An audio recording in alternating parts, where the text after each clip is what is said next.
સો last લેક્ચરમાં આપણે શીખ્યા હતા, એક તો આપણે 4 ટાઈપ્સ ઓફ ઇફેક્ટ્સ જોઈ હતી. ઓલરાઈટ, કઈ નામ શું હતું? ડેમોન્સ્ટ્રેશન, બેન્ડવેગન, સ્નોબ અને બેન્ડવેગન. ડેમોન્સ્ટ્રેશન જેમ્સ ડ્યુઝનબેરી એની મેમરી ટેકનિક આપણે બનાવી હતી ડીજે. ડેમોન્સ્ટ્રેશન નું ડી, ડ્યુઝનબેરી નું D. Alright, and DJ James યાદ રાખવા માટે we had decided ડીજે. હવે ડેમોન્સ્ટ્રેશનમાં તમને એમ હોય બે વસ્તુ આપણે એક્ઝામ્પલ થી સમજ્યા હતા. ફર્સ્ટ થિંગ, તમે કોઈ પાસે આ વસ્તુ છે એ જોઈ, તમને એના ફીચર ગમી ગયા, અથવા તમે એમ વિચાર્યું કે આના પાસે છે તો મારા પાસે કેમ ના હોય. આ બે ફેક્ટર હતા ડેમોન્સ્ટ્રેશન ઇફેક્ટ. બરોબર. પછી આપણે જોઈ હતી બેન્ડવેગન ઇફેક્ટ.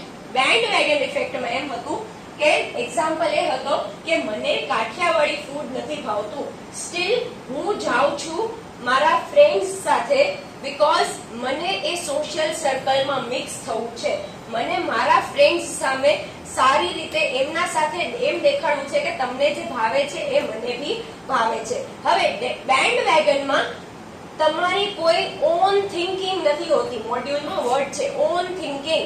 કેમ? કારણ કે તમે ખુદની પસંદગી ના પસંદગીને કાંઈ બી વેટેજ નથી આપતા, તમે ખુદની તમારી પસંદગીને માન નથી આપતા. ઓલરાઈટ, આ હતો ડિફરન્સ ડેમોન્સ્ટ્રેશન અને બેન્ડવેગન ઇફેક્ટમાં. પછી વાત કરીએ આપણે સ્નોબ ઇફેક્ટની. સ્નોબ એટલે કોઈ એવી વ્યક્તિ જેને એમ લાગે કે એ બધા કરતા સારો અથવા સારી છે. રાઈટ. હવે સ્નોબ ઇફેક્ટમાં આપણે એ જોયું હતું કે આપણે એક્ઝામ્પલ અલગ અલગ ટાઈપના લીધા હતા. એમાંથી એક એક્ઝામ્પલ હતો રણવીર સિંહ જેવા કપડા પહેરે છે, એ સ્નોબ ઇફેક્ટ દર્શાવે છે. કેમ, કઈ રીતે સ્નોબ ઇફેક્ટ દેખાડે છે? બીકોઝ એને એમ હોય કે બધા પહેરે છે કપડા, બધા પેન્ટ પહેરે તો હું સ્કર્ટ પહેરીને જઈશ. Right. That was snob effect. સ્નોબ ઇફેક્ટમાં કઈ રીતે ડિફરન્શિએટ કરો તમે? તમારા પાસે જે વસ્તુ છે એ યુનિક છે, બરોબર, બીજા કરતા યુનિક છે, અને બીજા એ કન્ઝ્યુમ નથી કરતા એટલે તમે કરો છો. આ છે સ્નોબ ઇફેક્ટ. પછી આપણે જોઈ હતી વેબલેન ઇફેક્ટ. વેબલેન ઇફેક્ટ કોણે કરી હતી? થોર્સ્ટીન વેબલેન. હવે આપણે વેબલેન તો એની સરનેમ છે એટલે વેબલેન ઇફેક્ટ બની. આપણે થોર્સ્ટીન કઈ રીતે યાદ રાખ્યું હતું? માર્વેલનો થોર, એના પાસે જે છે હેમર, એ બહુ મોંઘું હોય. Right. So Veblen effect given by everyone, Thorstein Veblen. Okay. હવે વેબલેન ઇફેક્ટમાં તમે જે કમ્પેરિઝન કરો કે એ તમે પ્રાઇઝના પર્સપેક્ટિવથી કરો, પ્રાઇઝના નજરિયાથી કરો, પ્રાઇઝના દ્રષ્ટિકોણથી કરો. નાઉ વેન આઈ સે કે તમે કમ્પેર કરો તો તમે એમ વિચારો કે તારા પાસે 10 લાખની વસ્તુ છે, લે મારા 11 લાખ. મારા પાસે તારા કરતા મોંઘી વસ્તુ છે. જેઠાલાલ વાળો એપિસોડ, ચંદી રમાણી વાળો ફ્લેટ નીલામ થાય છે, મેને 17 લાખ. યાદ આવ્યું બધાને? વેબલેન ઇફેક્ટ. સમજાણું? ઓકે. એના પછી આપણે જોયું હતું કન્ઝ્યુમર્સ એક્સપેક્ટેશન. એમાં આપણે જોયું હતું કે ફ્યુચરમાં જ્યારે કોઈ વસ્તુમાં ચેન્જ થાય તો એની આજે ડિમાન્ડ પર શું અસર થશે. સો એમાં મેં તમને લખાયું હતું કે ફ્યુચરમાં પ્રાઇસ વધે, ઇન્કમ વધે, અથવા સપ્લાય કન્ડિશનમાં ચેન્જ થાય.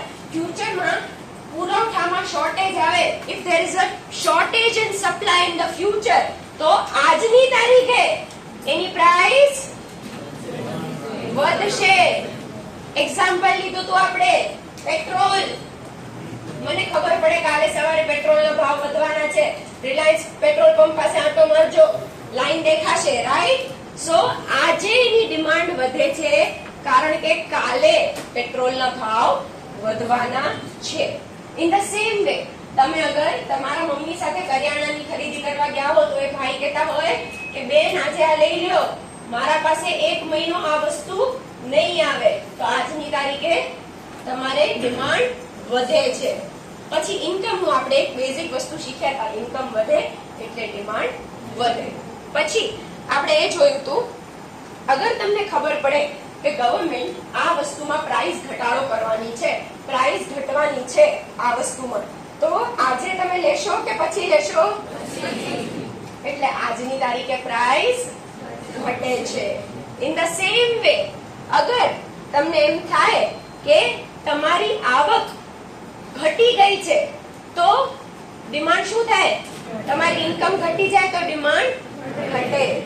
આપણે આટલું જોયું હતું? અહીં સુધી કોઈને કઈ ડાઉટ? ડન. હવે આપણે ફેક્ટર્સ જોશું. અધર ફેક્ટર્સ હેડિંગ છે તમારી મોડ્યુલમાં. નાઉ when I say other factors, મારો મતલબ તમારી મોડ્યુલમાં ભલે અધર ફેક્ટર્સ આપ્યા છે, આપણે એને જોવાના છે macro. when I say other factors, I mean to say એક કન્ટ્રી લેવલે અમુક વસ્તુઓમાં, અમુક પરિબળોમાં, અમુક ફેક્ટર્સમાં જ્યારે ફેરફાર થાય ત્યારે ડિમાન્ડમાં શું ચેન્જીસ આવશે? Right. Now what are those factors? Macro economics લેવલે, કન્ટ્રી લેવલે, એક નેશનના લેવલ પર ઇટ કેન બી પોપ્યુલેશન. પછી પોપ્યુલેશન એટલે વસ્તી. હવે પછી એ વસ્તી છે, એ પોપ્યુલેશન છે, એ વધારે કયા એજમાં છે? એટલે બાળકો છે વધારે, યંગસ્ટર્સ છે કે ઓલ્ડ એજના લોકો છે. પછી એમાં આવે નેશનલ ઇન્કમ. નેશનલ ઇન્કમ તમે ભણી ચૂક્યા હશો તમારા 11-12 માં, ગુજરાતીમાં રાષ્ટ્રીય આવક. નાઉ when I say national income, એ બી એક ફેક્ટર છે. પછી credit facility. when I say credit facility, બધાનું ધ્યાન અહીંયા, બુકમાં હમણાં કોઈ નહીં જોવે. when I say credit facility થી મારો મતલબ શું છે? what I mean by credit facilities, rate of interest. Banks જે રેટ ઓફ ઇન્ટરેસ્ટ નક્કી કરે, અગર એ રેટ ઓફ ઇન્ટરેસ્ટમાં કોઈ બી ચેન્જીસ આવે, રેટ ઓફ ઇન્ટરેસ્ટમાં કોઈ બી ટાઈપના ફેરફાર થાય તો એના લીધે તમારી ડિમાન્ડ પર શું અસર પડશે એ આપણે અધર ફેક્ટર્સમાં જોવાનું છે. અને હજી એક વસ્તુ જે અધર ફેક્ટર્સમાં જોવાની છે એ છે ગવર્નમેન્ટે બહાર પાડેલી પોલિસી. હવે ગવર્નમેન્ટ અલગ અલગ રીતે એની પોલિસીઝ બહાર પાડતી હોય. સે ફોર એક્ઝામ્પલ, ક્યારેક ગવર્નમેન્ટ ટેક્સીસ વધારી દે કોઈ વસ્તુમાં અને ક્યારેક કોઈ વસ્તુમાં સબસિડી આપી દે. સો ટેક્સીસ અને સબસિડી એ બે વસ્તુઓ તમારી ડિમાન્ડ પર શું અસર કરે છે એટલી વસ્તુઓ આપણે આ 6th પોઈન્ટ અધર ફેક્ટર્સ એટલે કે મેક્રો ઇકોનોમિક લેવલ પર તમે બુકમાં લખી રાખો. કન્ટ્રી લેવલ પર શું અસર થાય છે ડિમાન્ડને, એટલું આપણે જોવાનું છે. આ હતો તમારો ટોપિકનો ઓવરવ્યુ અને રિવિઝન. આપણે લાસ્ટ લેક્ચરમાં શું કર્યું હતું તે, અને આજે આપણે અધર ફેક્ટર્સ ભણવાના છે.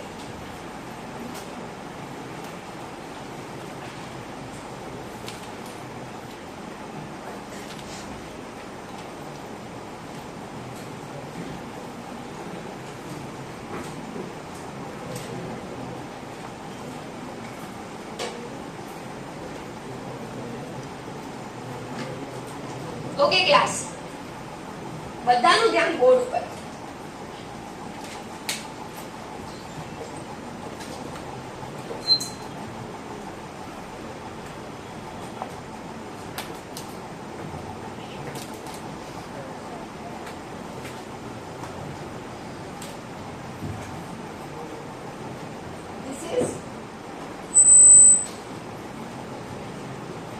ઇંગ્લિશમાં આની કઈ જરૂર છે નહીં.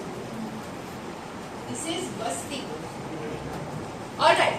Now tell me, ઇન્ડિયા અને ચાઇના આ વિશ્વના, આ વર્લ્ડના સૌથી વધારે પોપ્યુલેટેડ કન્ટ્રીઝ છે, બરોબર?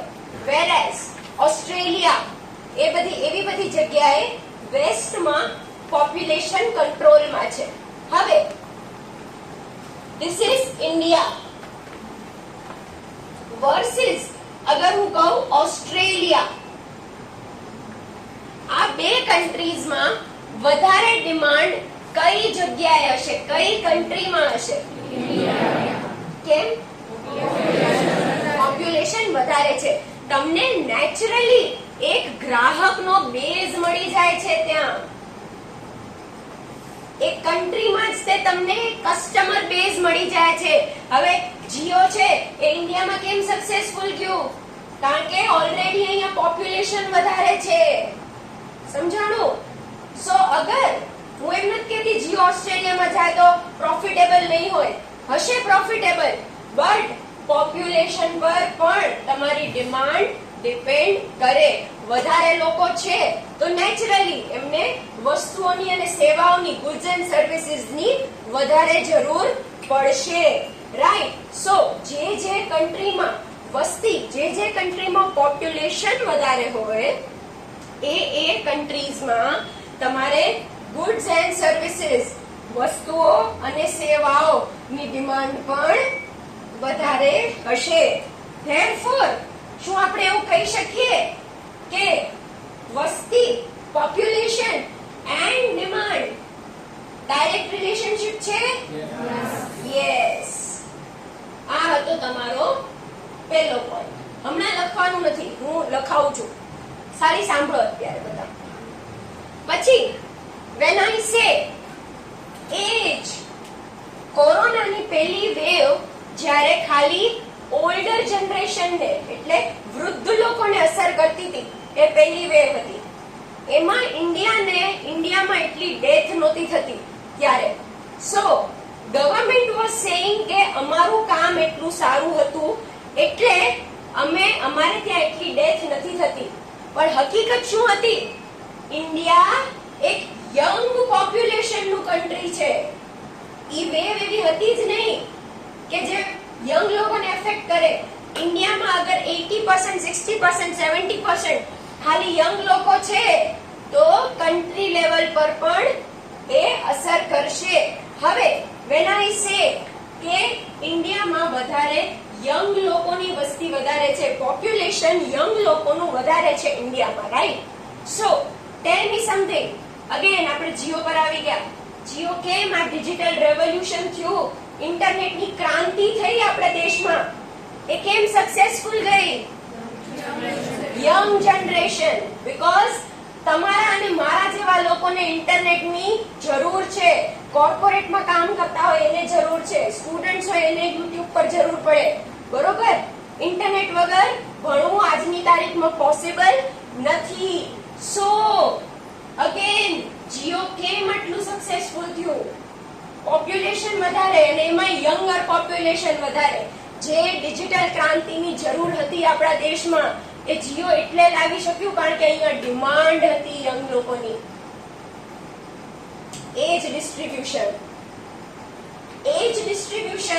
તમને ઓલરેડી ખબર છે કે આ વસ્તુ આ દેશમાં આની જરૂર છે અને તમે એ વસ્તુ ત્યાં લઈને જાઓ માર્કેટમાં તો ડિમાન્ડ વધવાની. સો એટલે મોટી કંપનીઝ જે હોય એ કોઈ બી પ્રોડક્ટ લોન્ચ કરે એના પહેલા માર્કેટ રિસર્ચ કરે. What is market research? કે ભાઈ ત્યાંના માર્કેટને જાણો, કોમ્પિટિટર કોણ છે આપણા, ત્યાં કઈ ટાઈપના લોકો છે, કેટલું ભણેલા છે, શું આપણે વસ્તુ જે લોન્ચ કરીએ છીએ એની જરૂર છે પણ કે નહીં. સો આ હતો તમારો બીજો પોઈન્ટ. અગર હું એમ કહું કે ભારતમાં કાલે આજથી 20 વર્ષ રહીને વૃદ્ધ લોકો, ઓલ્ડ એજ લોકો વધી જાય છે તો કઈ ટાઈપની સર્વિસીસની જરૂર, ડિમાન્ડ વધી જશે? હોસ્પિટલ, નર્સ, ચશ્મા, પછી વોકિંગ સ્ટિક્સ, બરોબર? બધી જ એવી વસ્તુઓ જે વૃદ્ધ લોકોને, ઓલ્ડ એજ લોકોને જરૂર પડે. હવે હું એમ કહું કે ઇન્ડિયામાં ચિલ્ડ્રન વધારે છે, બેબીઝ વધારે છે તો કઈ ટાઈપની વસ્તુઓ જરૂર પડે? કઈ ટાઈપની વસ્તુઓની ડિમાન્ડ વધે? Toffee, candy, ice cream, baby clothes, બરોબર? એટલે કઈ ટાઈપની વસ્તી છે, કઈ એજમાં, એક દેશની વસ્તી કયા એજમાં છે ફેલાયેલી, એને કહેવાય એજ ડિસ્ટ્રીબ્યુશન.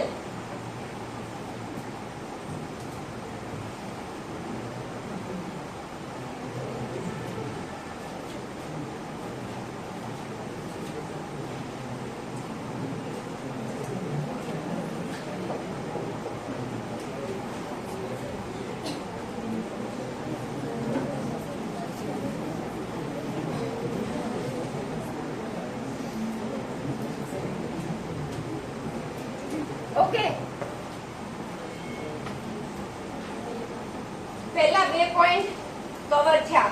ઓકે, હવે આ બધું લખશું આપણે. પહેલા ખાલી સાંભળી જાઓ શાંતિથી. નાઉ નેશનલ ઇન્કમ ની જ્યારે હું વાત કરું એટલે આ છે ઇન્ડિયા. ઓલરાઈટ, લેટ્સ સે 100 કરોડ લોકો છે. ઓકે, કેલ્ક્યુલેશન જો, લેટ્સ સે 100 કરોડ લોકો છે. હવે એ 100 કરોડ લોકો હરેક જણ એવરેજ લેટ્સ સે 1 કરોડ કમાવે છે. એવરેજ તો કેટલી થઈ જશે?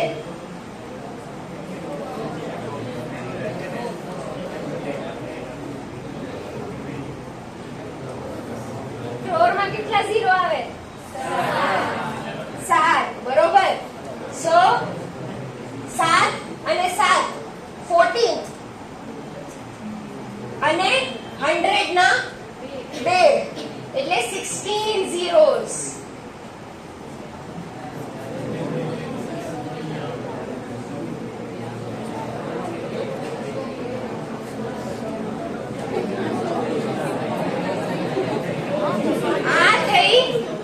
ઇન્ડિયાની નેશનલ ઇન્કમ. તમને મેક્રો ઇકોનોમિક્સ માં શીખવાડવામાં આવશે કઈ રીતે કેલ્ક્યુલેટ કરાય. આપણે અન્ડરસ્ટેન્ડિંગ માટે એક્ઝામ્પલ લીધો છે. ઓલરાઈટ, નાઉ હવે ટેલ મી સમથિંગ. અગર આ 16 zeros છે અત્યારે, ઓકે, હવે 16 ને બદલે 20 થાય તો ઓવરઓલ કન્ટ્રી લેવલે ડિમાન્ડ શું થાય? રાઈટ. કેમ? કારણ કે લોકોને ખર્ચ કરવાની કેપેસિટી, રાષ્ટ્રીય આવક એવરેજ લેવલે વધી ગઈ છે. હવે હજી એક્ઝામ્પલથી સમજો. આ છે Adani. This is example 1, this is 2. Relation નથી કોઈ જ, બંને અલગ અલગ એક્ઝામ્પલ છે. આ છે અદાણી.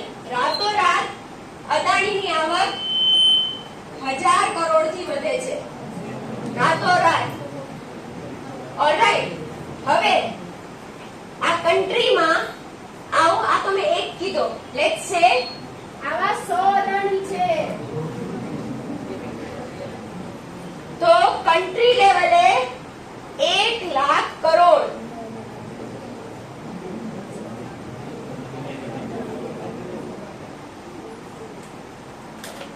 આ થશે આપણા સેકન્ડ એક્ઝામ્પલમાં કન્ટ્રી લેવલે વધારો.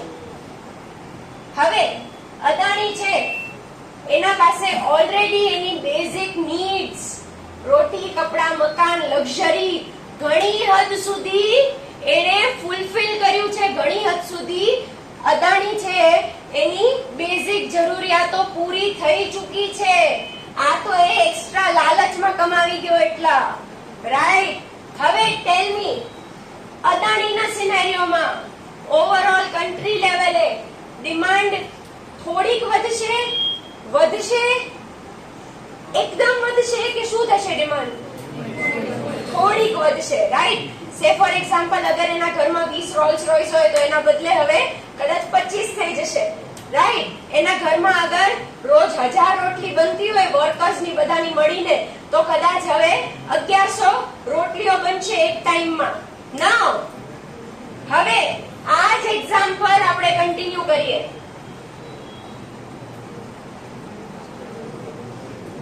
1 લાખ લોકો છે આવા.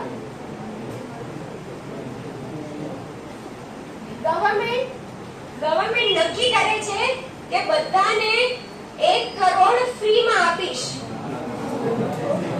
1 લાખ લોકો છે તમારા ને મારા જેવા, એકદમ મિડલ ક્લાસ નોર્મલ પીપલ, આમ આદમી.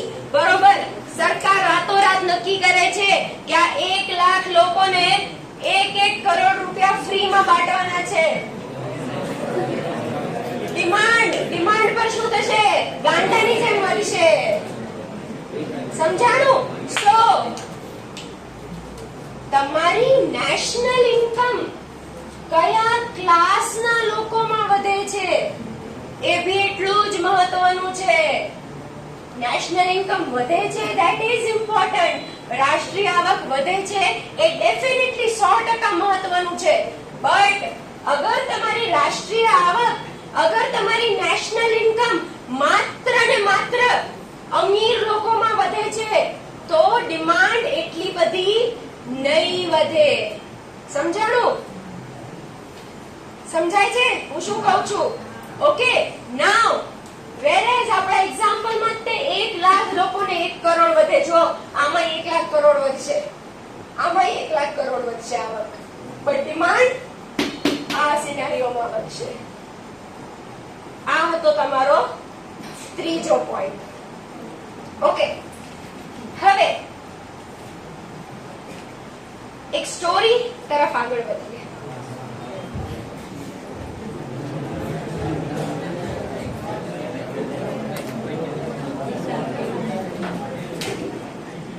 આજનો ટોપિક અગર આપણે સાવ સ્લો ભણીએ તો કાલ સુધી તમે ભૂલી જશો કે આ શું ભણ્યા. મેક્રો થોડુંક એ રીતે ભણાવવું પડે. ચલો હવે સ્ટોરી. તમારા ક્લાસમાંથી એકને દુલ્હો બનાવવાનો છે. કોને બનાવવાનો? શિવ. અરે ભાઈ, બાલ વિવાહ નથી કરાવવાનો. શિવને જોઈને જેવું મને એવી ફીલિંગ આવે બાળ વિવાહ કરાવી છે. રાજસ્થાન સાઈડનો છે એમ કે મોકલી દેવો છે? રાજસ્થાન મોકલી દેવો છે. એ શિવ જો. ચલો બોલો, એક જણ દુલ્હો બનશે આજે. હું ગુનાઓમાં સાથ નથી આપતી. ચલો, એક બનશે દુલ્હો અને એક એનો સાથીદાર દોસ્ત જેની હેલ્પ કરશે. સૃજન, સુજલ, ચલો સુજલ અને એનો સાથીદાર દોસ્ત શિવ. ચલો, બંનેના નામ એસ થી શરૂ થાય છે એટલે સારું લાગશે એક્ઝામ્પલ. ચલો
વર્ષોથી સાથે છે. બરોબર?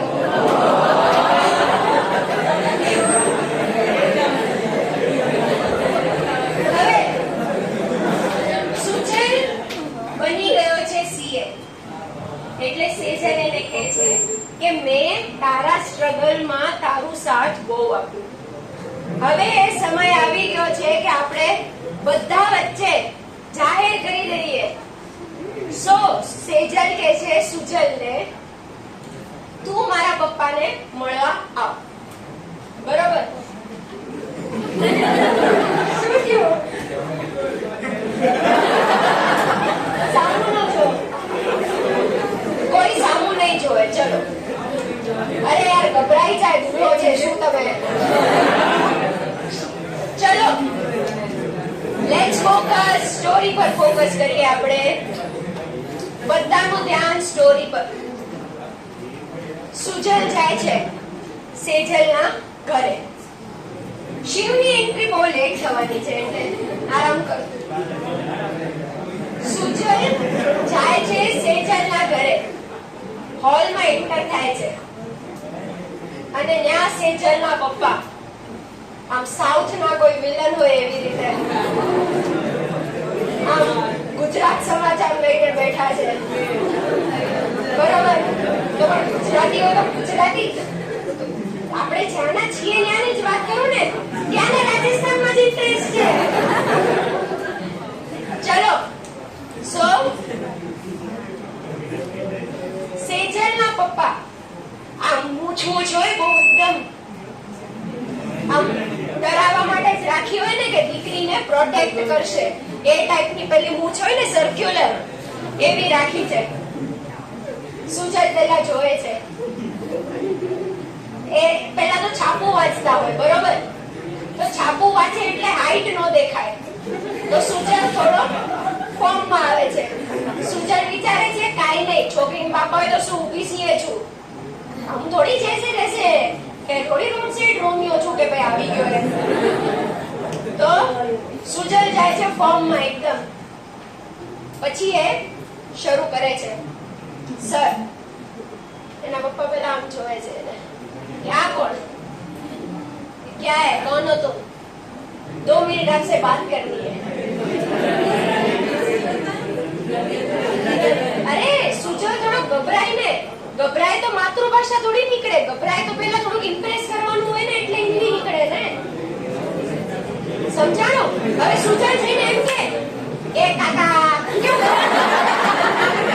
ખરાબ લાગે છે. એના બદલે એમ કે સુજલ એમ કે કાકા તમારી છોકરી મને ગમે છે, કેવું ખરાબ લાગે.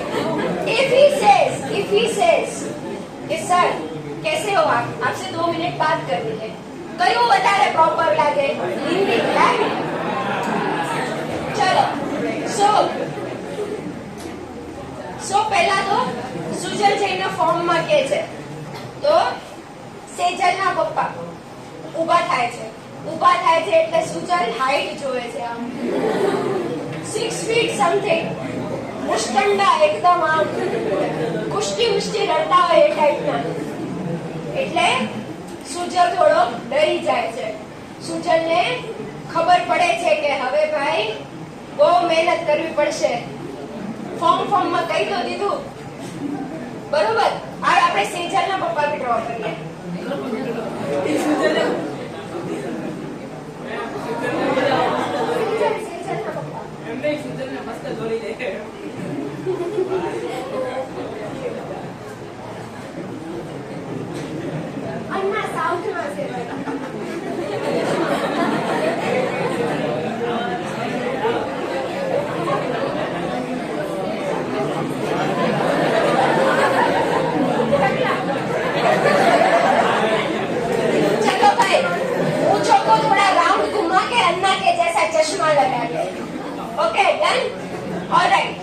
પછી ઊભા થાય છે સેજલના પપ્પા. આમ ખડૂસ એટલે વાત જવા દો, આખા એરિયામાં ખોફ હોય એવા ખડૂસ સેજલના પપ્પા. અને સુજલ ચાલ્યો એમને સસરા બનાવવા. ચલો. પછી સુજલ બધી વાત કરે છે કે આમ છે, ऐसा ऐसा है, तुम आप सॉरी तुम पर આવી જવાય. अगर आप अपने आशीर्वाद दो तो मैं और आपकी बेटी शादी करना चाहते हैं. तो આ ભાઈ આવી જાય છે કે ભાઈ હવે ચમન ઉપાડો તમારે એમથી પહેલા તો ચલો દેન એ એક લિસ્ટ આપે છે. પોકેટમાંથી સેજલના પપ્પા લિસ્ટ કાઢે છે. કે સેજલ જ્યારે નાની હતી ને ત્યારથી મને ખબર હતી કે હું એને એવા છોકરા સાથે એના મેરેજ કરાવીશ જેના પાસે આ બધી વસ્તુઓ હોય. तो सुजल तो फॉर्म में कि मैं अपने प्यार को पाने के लिए कुछ भी कर सकता हूँ, आप नाम तो लो. सो ए लिस्ट में जोए छे, लिस्ट में निकळे छे आ बधी वस्तुओ.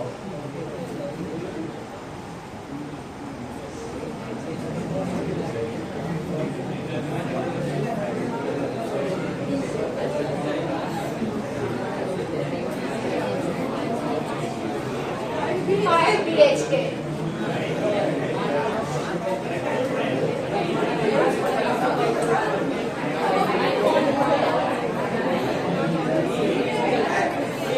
5 BHK iPhone પછી શું આવે? કાર.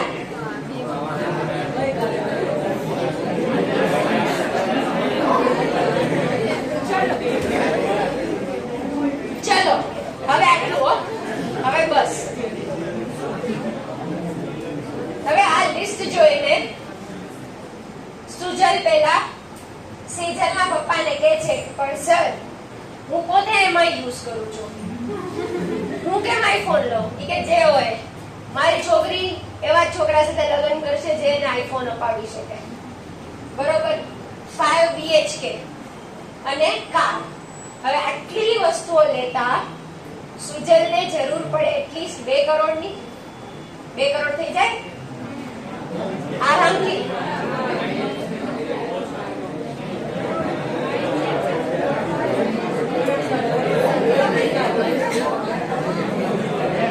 હવે સેજલ આ બધો તમાશો ઉપરથી જોતી હોય. બરોબર. આ તો હોલમાં બેઠા હોય, ખૂણામાં પડદાથી સંતાઈને આમ જોતી હોય. એટલે હવે સુજલ જતા જતા આમ જોયે છે સામે, એટલે સેજલની આંખમાં જળજળી આવી જાય છે કે ઓ નો ये क्या कर दिया मेरे पापा ने. એવું. પછી સુજલ જાય છે શિવ પાસે. હવે શિવ પહેલા તો લિસ્ટ સાંભળીને ગાંડો થઈ જાય છે કે આ બધું શું છે, નત કરવા લગન, ના પાડી દે એના કરતા. બરોબર. તો સુજલ કે છે એમ કેમ ના પાડું, ऐसा थोड़ी होता है. આટલા વર્ષો સાથે રહ્યા પછી હવે કઈ એવું થોડી કઈ એના પપ્પા આવા નીકળ્યા તો કઈ ના પાડી દેવાય, એમાં છોકરીનો શું આ. બરોબર. તો શિવ એને કહે છે કામ કર, મારા પાસે એક મસ્ત સોલ્યુશન છે તારી આ સિચ્યુએશન. ઈ કે સોલ્યુશન પછી પહેલા પૈસા ક્યાંથી લાવવાના? તો ઈ કે છે હું ઈ જ તો કહું છું 1 મિનિટ. હવે જો હવે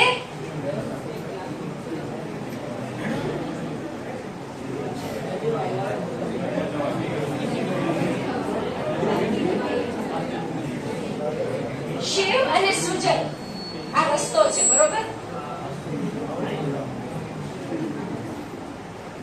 એ લોકો જાય છે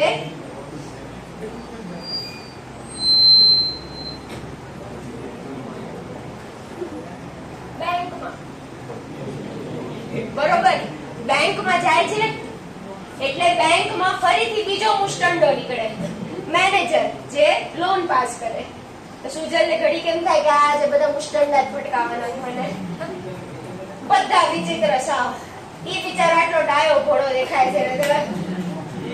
ચલો પછી એ કે છે કે મને 2 કરોડ લોન જોવે છે. તો બેંક મેનેજર કે છે મળી જશે. ઈ કે છે મળી જશે એમ નહીં, પ્રોપર ડિટેલ તો આપો, સીએ છે બંને ભાઈ, એમ કઈ થોડા છેતરાય. તો બેંક મેનેજર પેલા બધું ચા પાણી નાસ્તો આપે, પછી એમ કે સીએ લોકોને આપે. હા ચલો. પછી એમ કે છે કે તમારી લોન સર તમને સાવ સસ્તામાં પડી જશે. કે સસ્તું પણ કેટલું સસ્તું? તો કે માત્ર ને માત્ર 9% પર એનમ.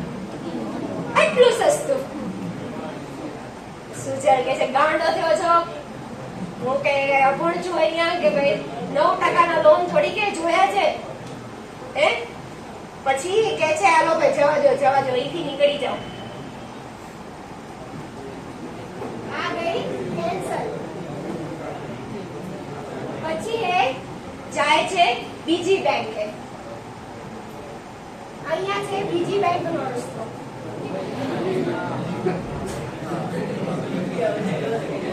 એ ભાઈ ઇન્ડિયા આટામાં પૂરું થઈ જાય ગાંડો છો. આ છે બીજી બેંકનો રસ્તો. Bank 2 SS bank, Sujal Sejal bank.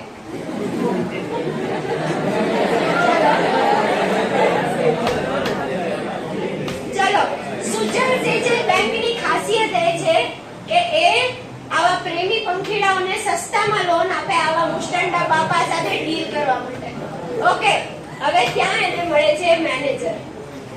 Manager સુજલની આખી કથા સાંભળે છે. સુજલ પર એટલી દયા આવી જાય છે કે નામ જળજળિયા આવી જાય છે આંખમાં એની સિચ્યુએશન જોઈને. અને એ એને કહે છે કે હું તમને લોન આપીશ. ઈ કે ઓકે, કેટલા પર્સન્ટેજ? ઈ કે સર અમે તો સેવાનું કામ કરવા બેઠા, બે પ્રેમ કરવાવાળાને તમે મેળવી દો એના કરતા મોટું કમાણી શું હોઈ શકે અમારા માટે. બરાબર, એમ કરીને એ કહે છે અમારી લોન ઓનલી એન્ડ ઓનલી 6% કરે. એટલે સુજલ કે છે done done done, final final. આ છે મારા રિટર્ન, આ છે મારી મોર્ટગેજ, તમારે જે કઈ ઘરના દસ્તાવેજ છે લ્યો, રાખી લો તમે સિક્યોરિટી માટે અને મને લોન આપી દો. હવે આ આખી સ્ટોરી નું મોરલ લેસન શું છે? આવા 10 નહીં, 20 નહીં, 50 નહીં, કરોડો સુજલ લોન લેવા વાળા એક કન્ટ્રીમાં હોય. જ્યાં જ્યાં રેટ ઓફ ઇન્ટરેસ્ટ તમને ઓછું મળે, જો તમને એક કન્ટ્રીની ફાઇનાન્શિયલ સિસ્ટમ, ફાઇનાન્શિયલ પોલિસી, એક કન્ટ્રીની નાણાકીય પોલિસી એવી હોય કે તમને એ સસ્તામાં લોન આપે, સસ્તા રેટ ઓફ ઇન્ટરેસ્ટ પર લોન આપે, તો ઓવરઓલ કન્ટ્રી લેવલે ગુડ્સ એન્ડ સર્વિસીસ ની ડિમાન્ડ વધે કરે. સો જ્યાં જ્યાં જે કન્ટ્રીમાં રેટ ઓફ ઇન્ટરેસ્ટ ઓછા, ત્યાં ત્યાં ડિમાન્ડ વધારે. So inverse relationship, rate of interest ઓછા, ડિમાન્ડ વધારે. સમજાણું? આ હતો તમારો ચોથો પોઈન્ટ. હવે આ કાઢો કાઢો, સુજલ સેજલ કાઢો. હવે હેપી એન્ડિંગ આપવું છે નહીં ને, પૂરું ને?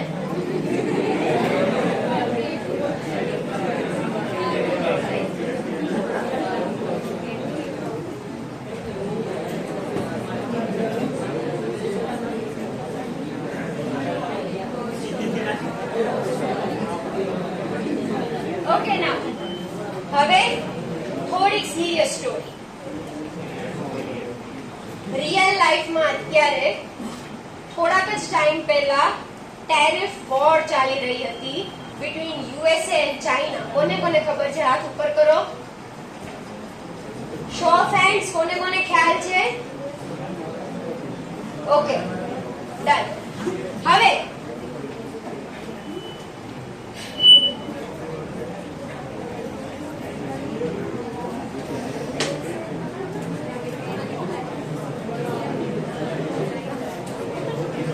કન્ટ્રીના લીડર્સ, એક કન્ટ્રીના પોલિટિશિયન્સ ટેક્સનો ઉપયોગ કરીને કઈ રીતે ડિસિઝન લેતા હોય, ટેક્સ અને ડિમાન્ડની વચ્ચે શું ડિફરન્સ, શું કનેક્શન હોય.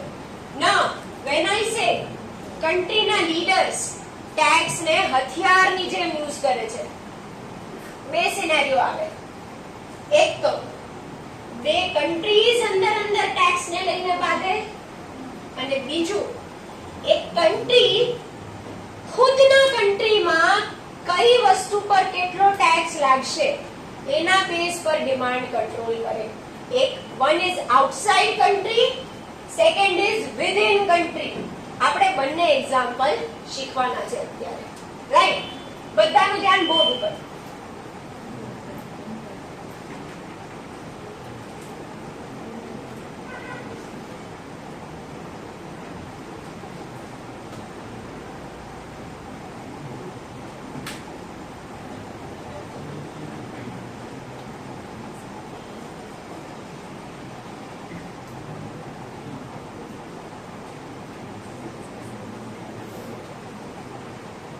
ઓકે, ચાઇના રેગ્યુલરલી યુએસએ માં ગુડ્સ આપે છે.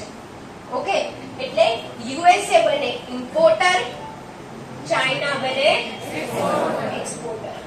જે કન્ટ્રી, જે દેશ વસ્તુ વેચે છે બહાર એને કહેવાય એક્સપોર્ટ કરે છે, એટલે એ બને એક્સપોર્ટર. અને જે કન્ટ્રી વસ્તુઓ લે છે બીજા દેશ પાસેથી એને કહેવાય ઇમ્પોર્ટર, એટલે ઇમ્પોર્ટ કરે છે. રાઈટ? નાઉ કન્ટ્રીઝ અંદર જ્યારે વસ્તુઓની આપ લે કરે ત્યારે બહુ બધા અલગ અલગ ટાઈપના ટેક્સીસ આવે. હવે એ ટેક્સીસમાં જેમ જેમ ફેરફાર થયા રાખે એમ એમ એ વસ્તુ જે તમે આપ લે કરો છો એની પ્રાઇસમાં, એની કિંમતમાં ફેરફાર થાય. ઓલરાઈટ, આટલું ક્લિયર બધાને? ડન.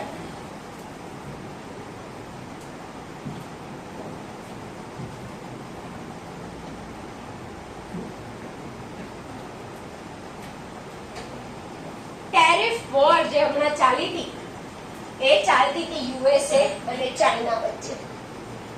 યુએસએ અગર ટેક્સ લગાડવાનું શરૂ કરે તો ચાઇના પાછળ રહે નહીં, રાઈટ? અને એવી રીતે આ બંનેની વચ્ચે ઘણા સમય સુધી ટેરિફ વોર ચાલી. What is tariff? Tax. Tax ને કહેવાય ટેરિફ.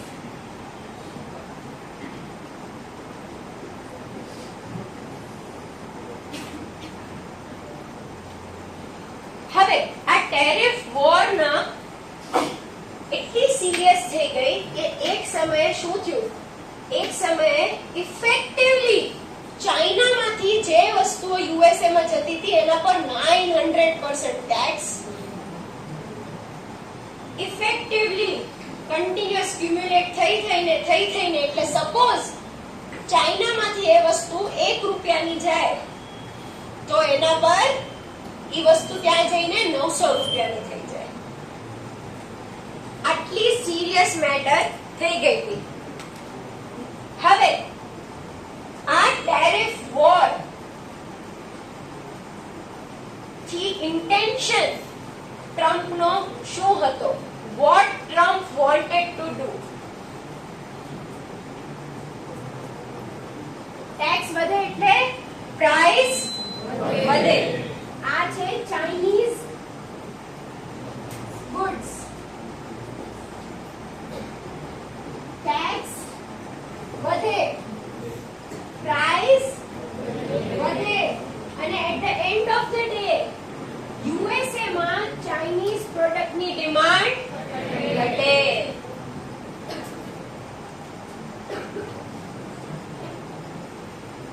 આ આપણે શીખ્યા બે કન્ટ્રીઝ કઈ રીતે ટેક્સ નો યુઝ કરીને અંદર બાંધતા હોય અને એક ટેરિફ વોર જેવું સિચ્યુએશન ક્રિએટ કરે છે. ઇન્ડિયાએ હમણાં ઘણા ટાઈમથી પાકિસ્તાની આર્ટિસ્ટ 2016 પછી બેન કરેલા. પ્રોબેબલી કરણ જોહરનું એડ એટલે મુશ્કેલ આવ્યું હતું, એના પછી ફવાદ ખાન, રાહત ફતેહ અલી ખાન એ બધાને ઇન્ડિયા સિનેમાની એસોસિએશન છે એને બેન કરી દીધું. હવે જ્યારે ઇન્ડિયા વિચારે એવું કે અમે આવું કરશું, what do they actually want to do, એ લોકોને આર્ટિસ્ટને કદાચ એટલો ફરક ના પડે, બટ ઓવરઓલ કન્ટ્રી લેવલે પાકિસ્તાનની ઇકોનોમી તૂટે અને જ્યારે પેટ પર પાટું લાગે ત્યારે બધા સીધા થઈ જાય. સો ઇન્ટેન્શન ગવર્નમેન્ટના આ હોય છે, જ્યારે કોઈ વસ્તુને બેન કરે, ટેક્સ વધારે અથવા ટેરિફ વોર જેવી સિચ્યુએશન થાય. આ હતું આપણે બે કન્ટ્રીઝ વચ્ચે શું થાય એ. હવે લેટ અસ સી કે એક કન્ટ્રી અંદર જ્યારે ટેક્સીસ નો યુઝ કરીને અમુક વસ્તુઓની ડિમાન્ડ કઈ રીતે વધારે છે અથવા ઘટાડે છે.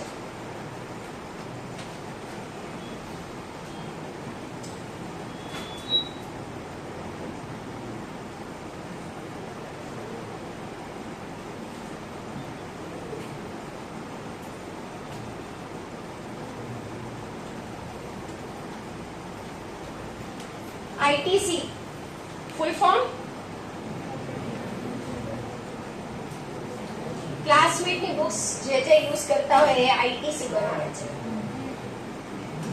ITC એટલે Indian tobacco company. This is the full form of ITC. ITC ની શરૂઆત થઈ હતી ટોબેકો કંપનીથી અને આજે પણ એ ટોબેકો બિઝનેસમાં છે. તો અલગ અલગ પ્રોડક્ટ આવી ગયા છે, બટ એનું જે મૂળ નામ ITC ઇન્ડિયન ટોબેકો કંપની આજ સુધી જળવાઈ રહ્યું છે, આજ સુધી મેન્ટેન્ડ છે. હવે ટોબેકો કન્ઝમ્પશન હેલ્થ માટે ખરાબ છે. હવે અગર ગવર્નમેન્ટ ટોબેકો પર ખાલી ને ખાલી 5% ટેક્સ રાખે તો બધાને એન્કરેજ થાય, બધાને પ્રોત્સાહન મળે કે આના પર તો ટેક્સ બી ઓછું છે, સસ્તી છે વસ્તુ, બરોબર. બટ કરન્ટલી ટોબેકો પર લાગે છે 28% જેટલું ટેક્સ, ખાલી જીએસટી. બાકી બધી એક્સાઇઝ કે જે કઈ પેનલ્ટીઝ જે પે કરતા હોય ઈ તો ટોટલી અલગ, રાઈટ. નાઉ આ 28% ગવર્નમેન્ટ એટલે રાખે સો ધેટ એના પ્રાઇસ વધે, ડિમાન્ડ ઘટે.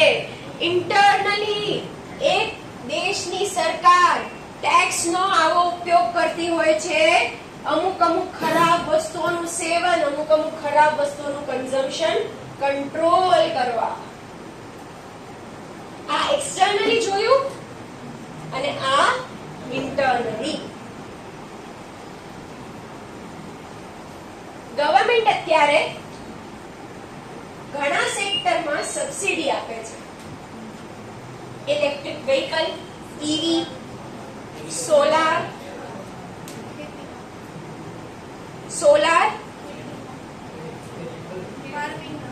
ફાર્મિંગ, પછી એક સમય ગેસ સબસિડીઝ.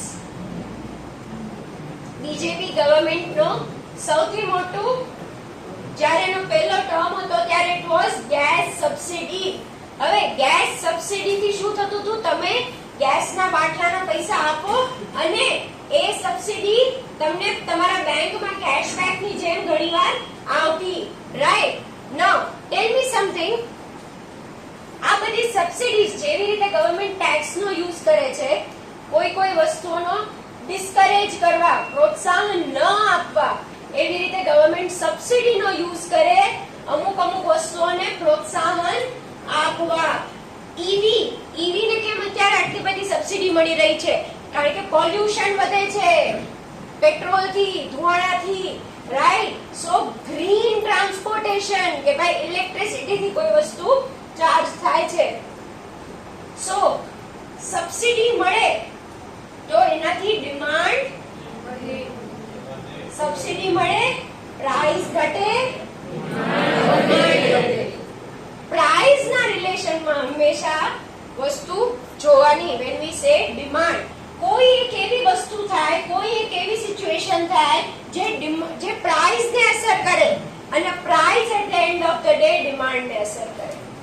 ગમે એવી સિચ્યુએશન હોય, આ જો આ સિચ્યુએશન ખરાબમાં ખરાબ અંતે તો સરપ્રાઈઝ ને જ કરીને. એટલે તમારી સિચ્યુએશન અને તમારી ડિમાન્ડની વચ્ચે એક મૂળ વસ્તુ છે જે છે પ્રાઇસ. આ હતા તમારા મેક્રો ઇકોનોમિક ફેક્ટર્સ અથવા અધર ફેક્ટર્સ. બધાને બધી વસ્તુ ક્લિયર કે કઈ એક્સપ્લેન કરું? ક્લિયર? લખશું હવે? ડન.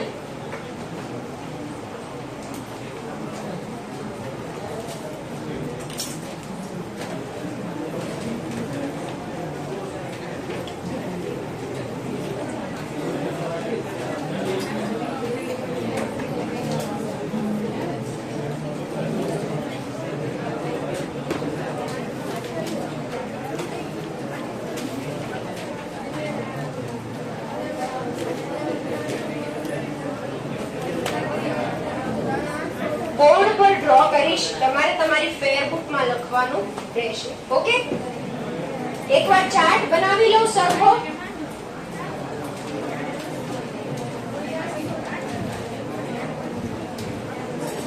પેજ હોરિઝોન્ટલ આડું કરીને લખવાનું છે.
something?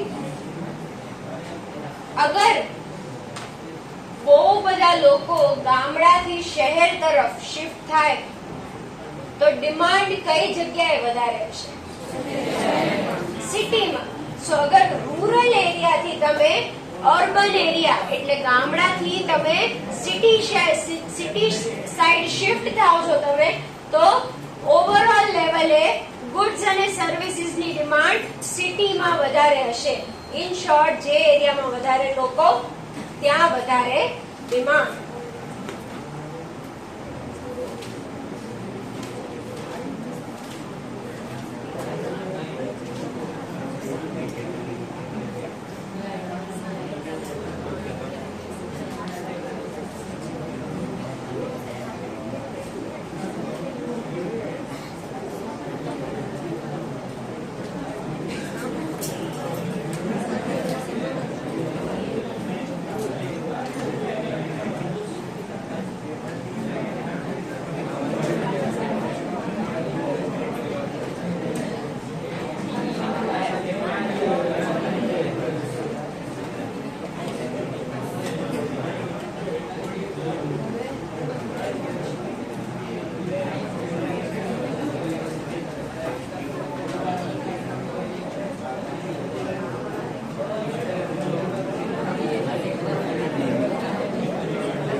ઇન્કમની વાત કરીએ તો જેમ જેમ નેશનલ ઇન્કમ વધે એમ એમ ડિમાન્ડ વધે.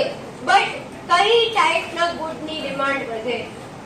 આપણે 4 ટાઈપ્સના ગુડ્સ જોયા હતા. એક હતા નોર્મલ, ઇન્ફીરિયર, પછી એસેન્શિયલ અને લક્ઝરી. 4 પ્રકારમાંથી કન્ટ્રી લેવલે ઇન્કમ વધે તો કયા પ્રકારના ગુડ્સની ડિમાન્ડ વધે? નોર્મલ અને એસેન્શિયલ બોથ. બટ એસેન્શિયલ હજી એટલી હદ સુધી ના વધે. કેમ? કારણ કે આપણો એક્ઝામ્પલ યાદ કરો. નોર્મલ વસ્તુઓ તમને કમ્ફર્ટ આપે લાઈફમાં. પેલા હાઉસ હેલ્થનો એક્ઝામ્પલ આપ્યો તો મેં તમને કે થોડાકથી સેલેરી વધે ત્યાં મોટી મોટી લોન આવી જાય. કેમ? કારણ કે ફર્નિચર આ તે સારું એવું ઘર બસાવવાની ઈચ્છાઓ વધી જાય. સો નોર્મલ ગુડ્સમાં ડિમાન્ડ વધે.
કન્ઝ્યુમર ક્રેડિટ ફેસિલિટી એટલે ઇન્ટરેસ્ટ ફેસિલિટી.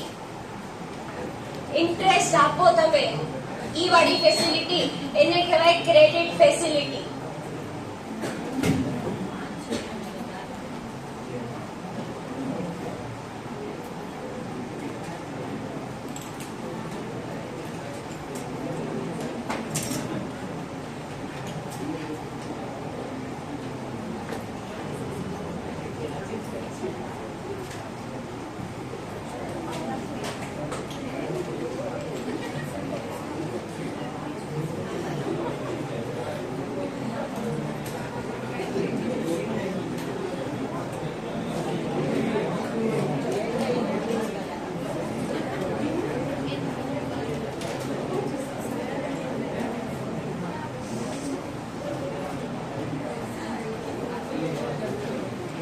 ROI એટલે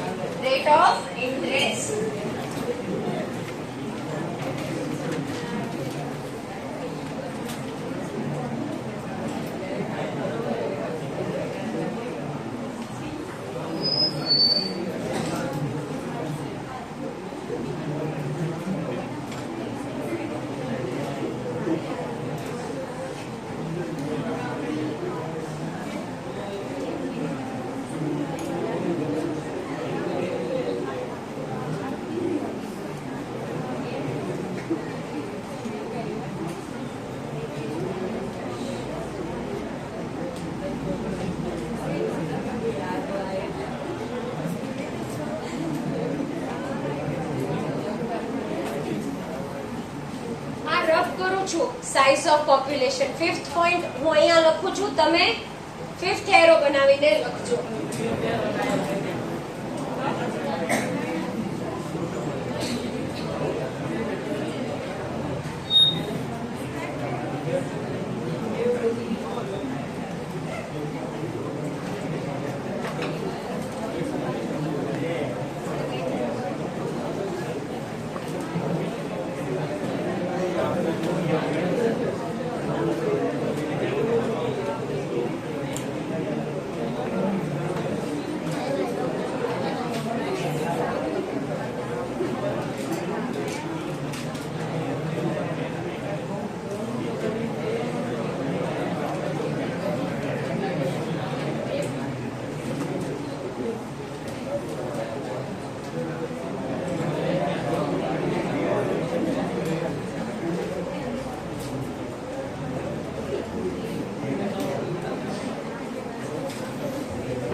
ટેક્સ ફ્યુચરમાં વધવાના હોય એટલે પ્રાઇસ ફ્યુચરમાં વધશે, બરોબર? સો આજની તારીખે એ વસ્તુની ડિમાન્ડ વધે અને ફ્યુચરમાં ઘટે. કન્ઝ્યુમર એક્સપેક્ટેશન વાળો પોઈન્ટ હતો જે આપણે છેલ્લા ક્લાસમાં જોયું, એમાં આપણે કરંટ ડિમાન્ડની વાત કરતા હતા. આ પોઈન્ટમાં આપણે ફ્યુચર ડિમાન્ડની વાત કરીએ છીએ. એ તમે લખી લેજો તમારે જ્યાં લખવું હોય. કન્ઝ્યુમર એક્સપેક્ટેશન વાળો પોઈન્ટ છે જે એમાં આપણે ફ્યુચર ના લીધે આજની ડિમાન્ડ પર શું ફેરફાર થશે એ જોયું હતું. આ પોઈન્ટમાં ફ્યુચરની પ્રાઇસ, ફ્યુચરની ડિમાન્ડ. જૂના પોઈન્ટમાં ફ્યુચરની પ્રાઇસ, આજની ડિમાન્ડ એ હતું. જેને જ્યાં લખવું હોય પ્રિન્ટમાં તમારી નોટબુકમાં લખી લેજો.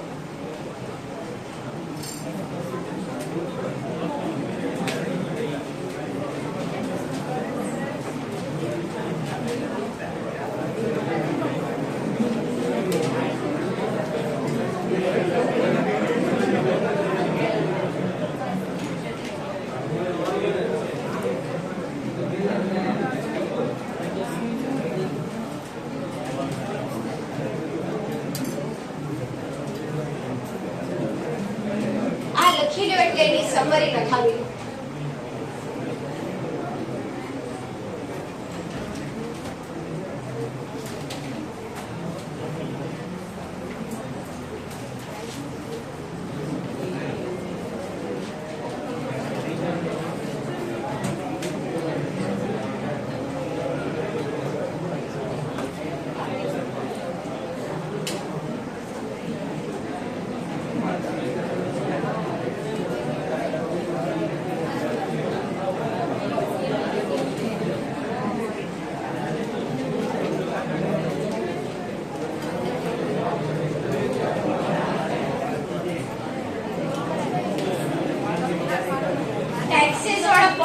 સબસિડી લખવાનું છે એટલે આ 5th પોઈન્ટ.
તમારો ચાર્ટ અહીંયા પૂરો થાય છે. હવે સમરી લખી લો.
ડિમાન્ડમાં શું થાય?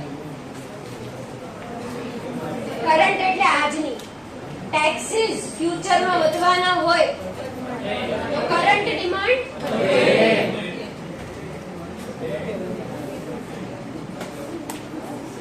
અને ફ્યુચર ડિમાન્ડ.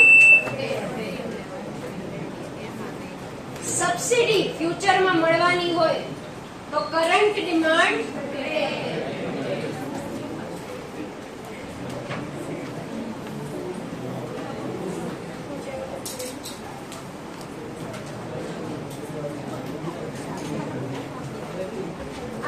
તમારી.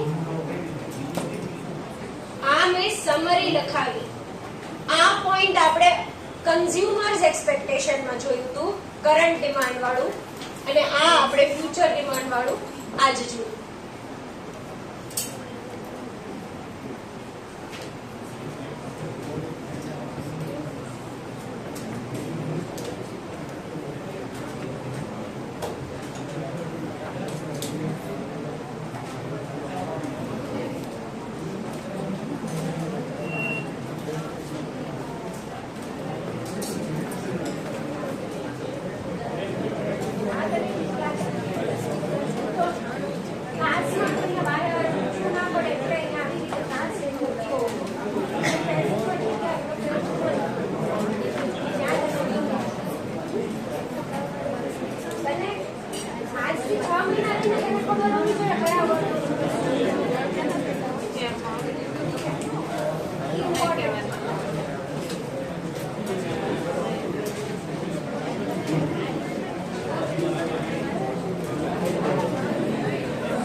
લખાઈ ગયું બધાને સમરી? ઓકે, કાલે આપણે અધર ફેક્ટર્સ બુકમાંથી વાંચશું. આજના ટોપિકમાં કોઈને કઈ ડાઉટ? ડન. ઓકે, મળીએ કાલે.